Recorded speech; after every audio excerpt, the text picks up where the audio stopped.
হুমায়ুন কবির বাবরি মসজিদ নির্মাণ করছেন এবং সেই নির্মাণ কাজ আজকে থেকে শুরু হলো, ঠিক বিধানসভা ভোটের আগে। এই ধর্ম নিয়ে রাজনীতি, কি বলবেন এই বিষয়ে?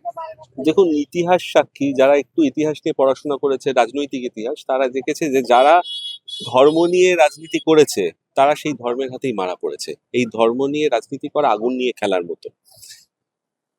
যারা ধর্ম নিয়ে রাজনীতি করে, আমি বলি তারা বাঘের পিঠে চড়ে যাচ্ছে। যেই বাঘের পিঠে থেকে নামবে, বাঘই খেয়ে ফেলবে তাকে। অপরদিকে তিনি আরো একটা ঘোষণা করেছেন, আগামী কাল উনি একটা যাত্রা করবেন। কয়েকশো গাড়ি থাকবে সেখানে, সেই পলাশী থেকে ইটাহার পর্যন্ত তার যাত্রা পথ।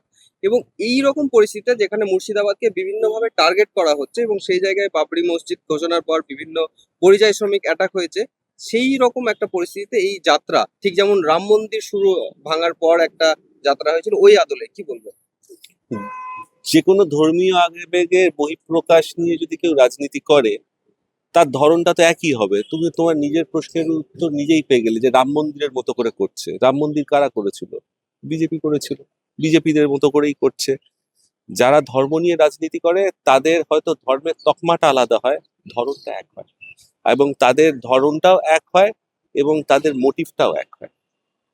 বাবরি মসজিদ যেহেতু সংখ্যালঘু সম্প্রদায়ের কাছে একটি আবেগের, তাহলে এটা কি কোনোভাবে সংখ্যালঘু ভোট ব্যাংকের জন্য হুমায়ুন কবির এই কাজটা করছেন? দেখুন, আমি সংখ্যালঘুদের উদ্দেশ্যে একটা কথা বলবো, যে সংখ্যালঘুদের অধিকার সংবিধানে সুরক্ষিত আছে।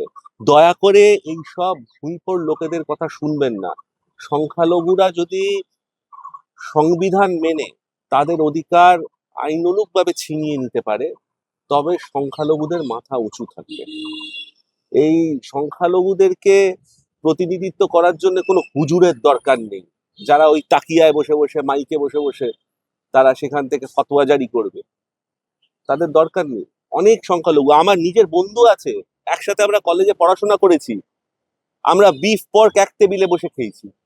সেখানে আমরা কোনোদিন সেই নিয়ে কখনো ভাবিনি যে কি হচ্ছে কি না হচ্ছে। ধর্ম চলে গেল, আমরা ঢেকুর তুলে বলতাম ওই দেখ ধর্ম বেরিয়ে গেল। হুমায়ুন কবিরের পর দেখা গেল যে 26-এর নির্বাচনের আগে আবারও নতুন দলের উৎখাত করলেন জেইউপি, অর্থাৎ জাতীয় উন্নয়ন পার্টি। রুহুল আমিন করলেন। এই যে ভোটের আগে এক একটা করে নতুন করে রাজনৈতিক দল, এতে কি সাধারণ মানুষের লাভ, না জনসমাজের নিজের মুখ আনার জন্য করছে? তো নিজের মুখ আনার জন্যই করছে। সাধারণ মানুষের তো কোনো ব্যাপার নেই এখানে। সাধারণ মানুষের জন্য কাজ করার অনেক অনেক অনেক ধরন আছে।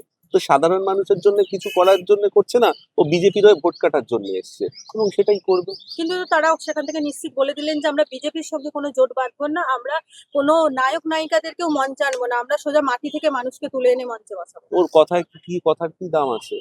ও তো আগে কতগুলো দল করেছে সেগুলো দেখুন, ওর কথার কোনো দাম আছে? তো যেখানে এসছে তো ভোট কাটার জন্য। সে গণতান্ত্রিক প্রক্রিয়ায় যেটা হবার সেটা হবে, সেটা কিছু করার নেই। সে মানুষ যদি বোকা হয়, সংখ্যালঘুদের যদি একটু সংখ্যালঘুরা ভাবনা চিন্তা করে, তাহলে হুমায়ুনকে ভোট দেবে। একদিকে হুমায়ুন কবির বলছেন যে মুখ্যমন্ত্রী আবার মুখ্যমন্ত্রীর পদেই বসুক, উনি তার হাফ ভোট ওনার কাছে যাক, আর মুখ্যমন্ত্রী পদেই বসুক, যাতে বিজেপিকে আটকাতে পারে। তারা কি বলবেন? তাহলে চিন্তা করুন, ওরা মানুষকে নিয়ে, মানুষের ভোট নিয়ে কিরকম ছিনিমিনি খেলছে। মানুষের তো একটা মতামত থাকতে পারে যে কারা আসবে, কারা। এরা ঠিক করে নেবে যে কার ভোট কেটে কাকে কতটা দেবে? এদেরকে সংখ্যালঘুর বিশ্বাস করা উচিত? অপরদিকে তিনি নিজের মুখে এটাও স্বীকার করেছেন, বিজেপি যদি হুমায়ুন কবিরকে মুখ্যমন্ত্রীর মুখ করেন, তাহলে বিজেপির সঙ্গে যেতেও তিনি আপত্তি করবেন না। অপরদিকে তিনি বিজেপির বিরুদ্ধে বাবরি মসজিদ। তাহলে কতটা তিনি সংখ্যালঘুর পক্ষে, সেখানে বোঝাই যাচ্ছে। যে এই কথাটা বলতে পারে যে বিজেপি আমাকে মুখ্যমন্ত্রীর মুখ করলে আমি বিজেপির সাথে চলে যাব, যে একটা বিজেপির মতো একটা দল যারা জেনোসাইড করায়,